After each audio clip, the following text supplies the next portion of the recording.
Fala pessoal, beleza? Esse é o nosso 10º DCcast, um podcast da Dinamite Criativa criado para te ajudar com assuntos de design e outros assuntos que vão além do design, para que assim você possa se tornar um profissional completo e bem-sucedido. E o tema de hoje é logotipos nada originais. Como sair dessa bolha?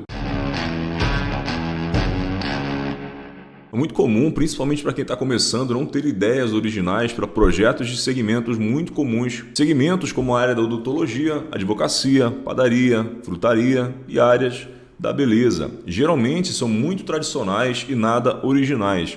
Às vezes por conta dos clientes que não querem sair dessa bolha do que é batido e sim originalidade, mas às vezes também é culpa do designer que não tem argumentos para convencer o cliente de mudar e criar algo original. Então, no mini podcast de hoje, nós vamos conversar muito sobre todas essas questões.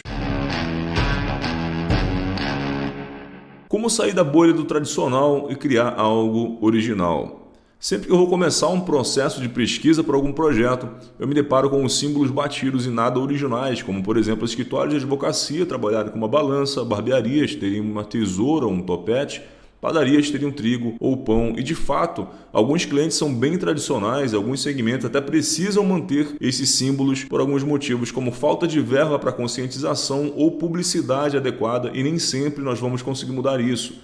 Mas vamos resolver esse ponto em outro tópico ainda nesse mini podcast. Por hora, eu vou te mostrar o que eu faço para sair dessa bolha dos segmentos tradicionais. Primeiro, eu pesquiso tudo que é clichê naquele segmento, anoto tudo e depois eu descarto. Projetos originais não precisam ser explícitos, eles precisam trazer todo o conceito de originalidade em outras áreas, como nas imagens, nas peças conceituais, nas frases, nos títulos dos materiais. E eu sempre brinco também. Tem um caso da Starbucks que tem uma sereia como símbolo, mas eles não trabalham com nada relacionado ao mar, como peixes ou frutos do mar. Eles trabalham com café. E o que uma sereia tem a ver com café? Isso me diz que o conceito ele acaba se tornando mais importante do que ser óbvio. Eu vou contar essa história da Starbucks em uma outra oportunidade, porque vai valer muito a pena para vocês entenderem esse ponto que eu estou querendo conversar com vocês nesse mini podcast de hoje. Foque no conceito, na história e no significado que vai além das formas. Isso vai te ajudar muito na hora de criar um símbolo único e original. Eu vou te dar um exemplo bem simples, que é o pavão da TV NBC. As 6 penas representam o número de departamentos da empresa e o corpo do pavão mais à frente representa uma empresa que está na vanguarda, uma empresa que está à frente. As penas coloridas do pavão representam a chegada das cores na TV, que ocorreram em meados dos anos 50. O penúltimo já tinham 3 cores, mas em 1956 eles já estavam usando o pavão com todos esses significados que eu acabei de passar para vocês. Aí você pode pensar, eles poderiam ter colocado uma TV colorida, listas com cores ou qualquer elemento que remetesse à TV, assim como o símbolo da Rede Globo, que usa a TV dentro de um círculo, e esse círculo representa o nosso planeta. Ou seja, o símbolo da Rede Globo é o mundo por fora, dentro a gente tem a TV e dentro da TV a gente tem o mundo. É um conceito legal, mas ainda um pouco previsível, já que o da NBC é 100% focado no conceito. Então a gente tem várias formas de expressar uma ideia. Às vezes sair do tradicional é bom, mas às vezes fazendo o que é previsível, porém de uma forma um pouco mais conceitual, como o caso do símbolo da Rede Globo, também é aceitável. Como convencer o meu cliente a sair da bolha do tradicional?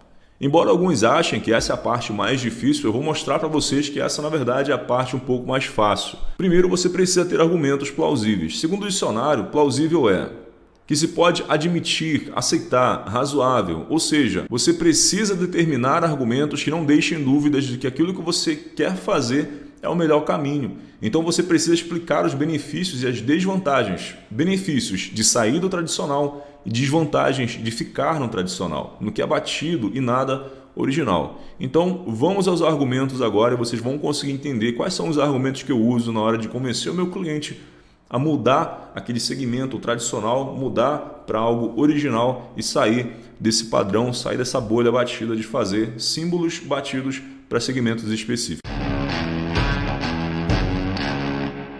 Primeira vantagem, estar à frente da concorrência. Se todo mundo está fazendo a mesma coisa, quem faz diferente cria a curiosidade, chama a atenção e se torna referência. Pessoas que não seguem a massa tendem a conquistar resultados diferentes. encontram a originalidade e, por consequência, são pioneiros no seu segmento. Enquanto todo mundo estava fabricando, criando, produzindo os carros a combustão, o Elon Musk, o homem mais rico do mundo, estava pensando e produzindo carros elétricos. Hoje, todas as montadoras do mundo estão se voltando para o carro elétrico e quem pensou diferente saiu na frente. Ser pioneiro é bom, passa autoridade e mostra que tem uma mentalidade à frente da concorrência. Segunda vantagem, o conceito é mais importante que as formas explícitas. Se a maioria dos dentistas estão usando dentes, advogados estão usando balanças, padarias estão usando trigo e o pão, é sinal que não tem muito a oferecer. São previsíveis e no que se diz respeito ao conceito, propósito e mensagem são um pouco até vazios. O conceito é mais importante do que a forma explícita, mas entendo que em alguns casos realmente seja necessário. O que você precisa entender é que no seu projeto que você está trabalhando hoje, você consegue colocar um conceito original como o da NBC ou vai fazer o clichê bem feito, mesclando com um pouco de conceito, como no caso da Rede Globo. Para a gente concluir esse mini podcast, para a gente concluir esse raciocínio, a primeira opção sempre deve ser a originalidade e como a última opção, o clichê. Mas não um clichê de forma básica, mas adicionando um pouco de conceito para tornar o símbolo original, mesmo com essa limitação. Pense sempre na história, na mensagem que você quer transmitir e aos poucos use o seu bom senso para criar esses projetos originais e eles vão ficando cada vez mais alinhados e criteriosos. No nosso mini podcast de hoje era isso. Se você curtiu esse conteúdo, compartilhe com seu amigo designer e vamos ajudar a revolucionar o nosso mercado. Um abraço e até a próxima.